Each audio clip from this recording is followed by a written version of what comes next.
Welcome to the Empowered Life. I am your friend, Ern Inyon. This podcast aims to inspire you to create the life that you want to live. If you are not yet a subscriber, be sure to subscribe and get notified when a new episode is posted. Now let's go on with the show.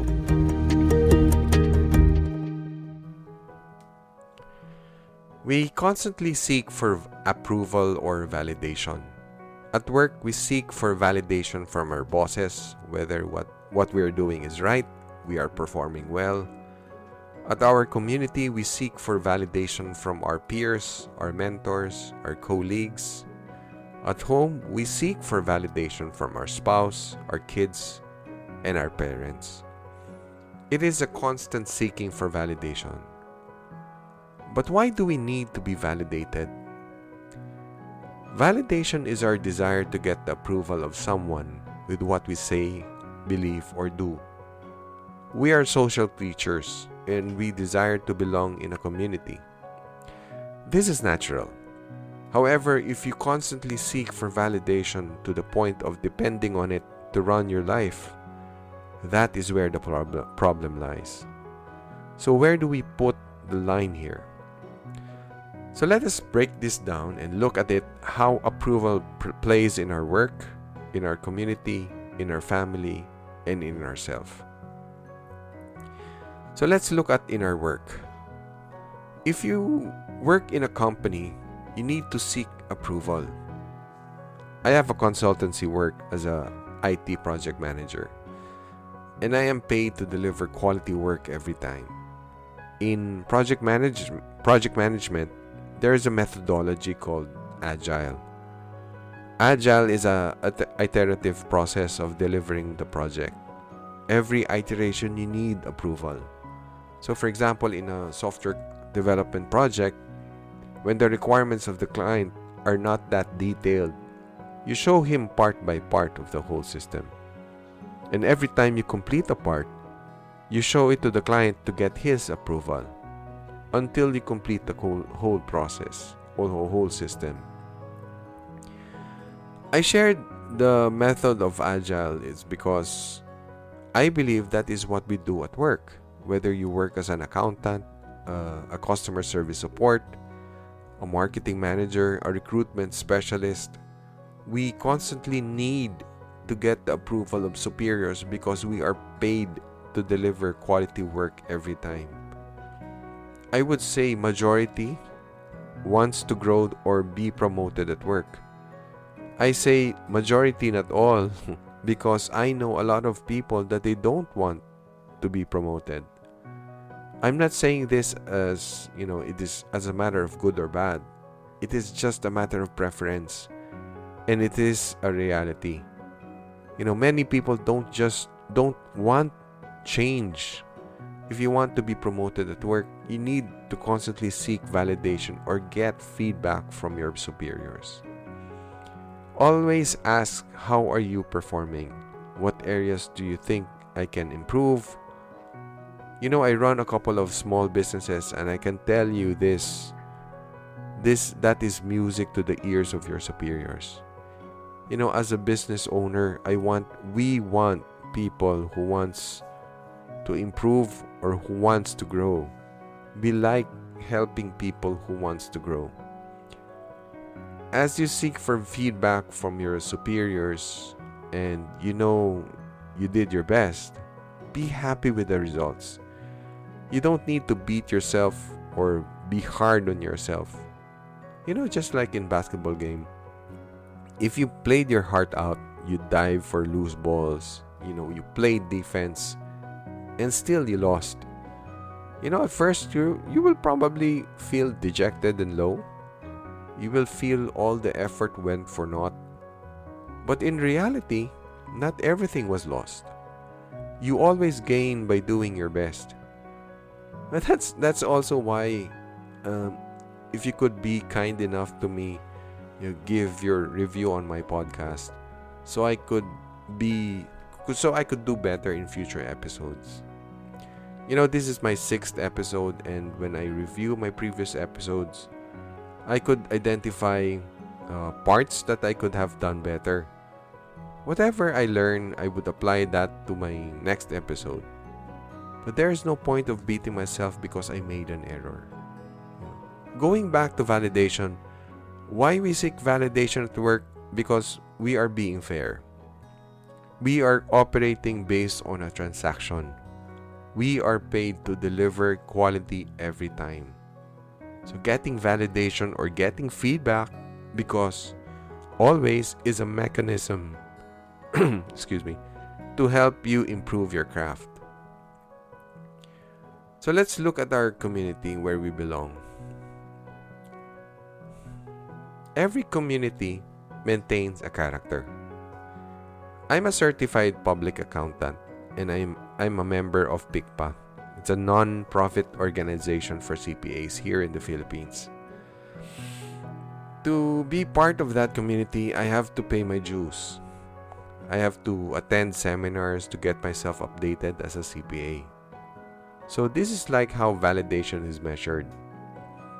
If I don't pay my dues, in the form of payment and, keeping myself updated as a CPA, I will be considered inactive or delinquent member. In short, I'm out of the organization. If I don't attend seminars to update myself, my license will not be renewed. The organization needs to do this to maintain the integrity and competency of their members. That is the character of PICPA, an organization of competent CPAs with integrity. Same thing here in our village. I live in a village where most families are middle class. By middle class, I mean decent living. We have dues to pay for the maintenance of the village, and we have rules to follow.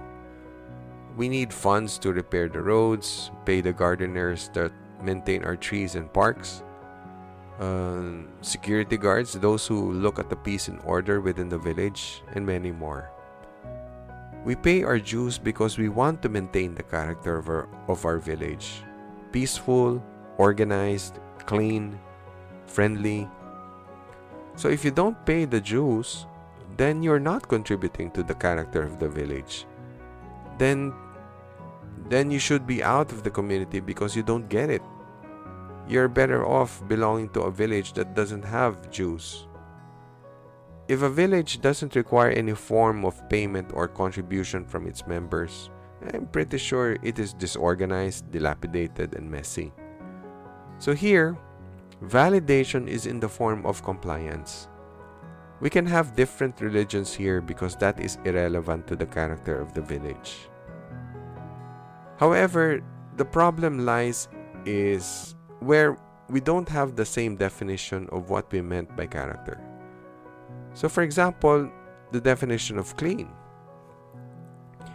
I can see some houses here that are super clean, and some houses are just, things are just everywhere. And you can see that they are not organized. So even though you are paying your dues, but sometimes you feel you don't belong in this neighborhood because you don't imbibe the character of the village. Just to give you another example, let's say a family from a slum area suddenly found themselves living in Forbes Park. It's one of the high-end villages here in the Philippines. If they continued their manners when they were in the slums, like drying their clothes outside their house, singing karaoke all night long, high-pitched voice during normal conversations, what do you think will happen? Probably their neighbors will be pissed off. The clothes line will be an eyesore for sure. And probably no one will invite them for barbecue. Or it could be the other way around. The rich and proper family cannot live in the slums with their kakonyuhan. He can do that in a week or two.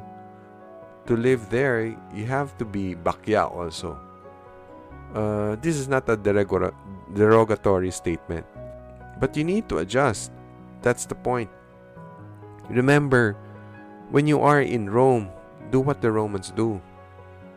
Okay, last point. I just want to drive this. If you find yourself living in a friend or a relative's house for a period of time, the first thing that you need to know is to find out the house rules. How do the owners of this house maintain the comfort room, furniture, kitchen? Simple things like, let's say there's a wooden table and you fetch a glass of cold water. What do you do first? You need to get a coaster, right? A coaster, that's where you put the glass on. Not directly on the table because it will leave a mark. But some people don't. Some people don't automatically use the flush when they use the toilet. Some people can eat on a wet plate. Some people find it yucky. It can be irritating and disrespectful. But I think whoever your visitor is, I don't think they did that to irritate you or disrespect you. It is not just in their habit. So what do? You find a way to tell them. But many times, we brush this aside, hoping they will realize it, or you suppress your feelings until they leave. We often see this disparity as discrimination on social status, division between the rich and the poor, the gap between educated and uneducated. But I think, no, this is just a disparity on habit and manners. Okay, so let's look at our family. Let's look at your parents, for instance. If you're seeking validation from them, what's the validation for? That you are not worthy to be called their son or daughter? If you feel this way, you'd probably interpreted their love as conditional, as what we have covered in the previous episode. I am the father of Ethan, my 7-year-old brave boy. There is nothing, absolutely nothing he needs to do to earn that worthiness to be my son or to earn my love. That is out of the question. What he needs to do is to figure out how to live a full and happy life. And as he explores the world, my wife and I are here to support him. We give him access to education, we nourish him, we bring him to occasions where he can interact with other kids. We give him mobility, shelter. We are giving him a good head start. How he utilizes these blessings is up to him. Time will come that my wife and I will no longer be productive. And by that time, we hope our son is living a full life. So, imagine after all we are doing for our boy, after all the blessings he is receiving, all he does is to wallow in self-pity and think that he is not loved. Can you imagine that? It's pure frustration and it is mind-boggling. And that is so heartbreaking for us parents. I believe a decent parent thinks like we do. There's really no need for the child to think that he needs to do something to earn that love from his parents. That's out of the question.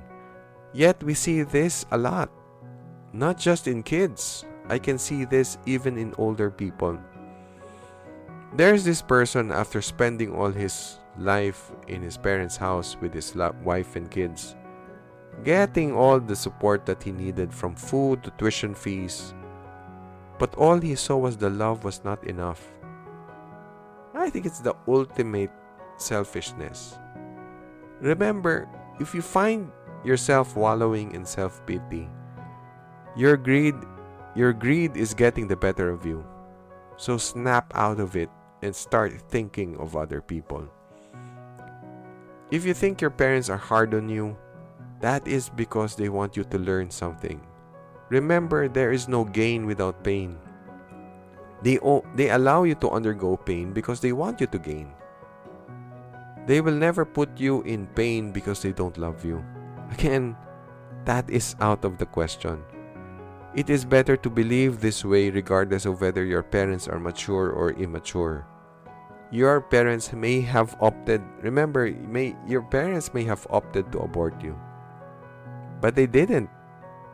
The fact that you have reached this stage in your life, it means they have loved you, and that is enough. So what about sibling love or love from other members of your family? Sibling love is different from parent love. I think it is not coming off from unconditional.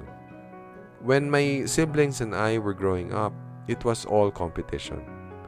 When we were toddlers, we don't know anything about unconditional love and respect. All we care about is our needs to be met. So we operate on physical and emotions, less on cognition, volition, and spiritual. It would take some time for the three factors to catch up and for us to understand. So when you grow up and understand the whole story, it becomes unconditional. Now my brothers and I are all grown up. Everything is all unconditional. They don't need to do anything to earn my love. And that goes same to my wife and my sisters-in-law. You think of them on how you can help them achieve their dreams. I have so much in my head, but you cannot force it on them. Timing is everything. This is partly the reason why I'm doing this podcast, because rarely I have occasions I can speak about this. At least in this platform, they can just listen whenever they are ready. When we gather, most of the time it is all laughter and having a great time, which is awesome. And lastly, let's look at ourselves. Have you been hard on yourself? I will tell you, when I was in my teens, there was many times, many things I don't approve of myself. There were times I was hard on myself. I wasn't kind to myself, and I mastered the art of delayed gratification. I wanted perfection from myself. Why? It was all because I wanted to feel worthy to my family. Because I didn't feel it growing up. It wasn't a healthy relationship. But as I grew in my understanding of life, I started to pat my back more. I became kinder to myself. And as I did more of that, I became more open to life's blessings. I started to experience flow. So this is what I wanted to share to you. Be kind to yourself. Don't pursue perfection, because that will never come. Love yourself, because the moment you do, life will flow into you. Thank you so much for listening, friends. Please rate and review this podcast and share it to your friends. Until next time, blessings always.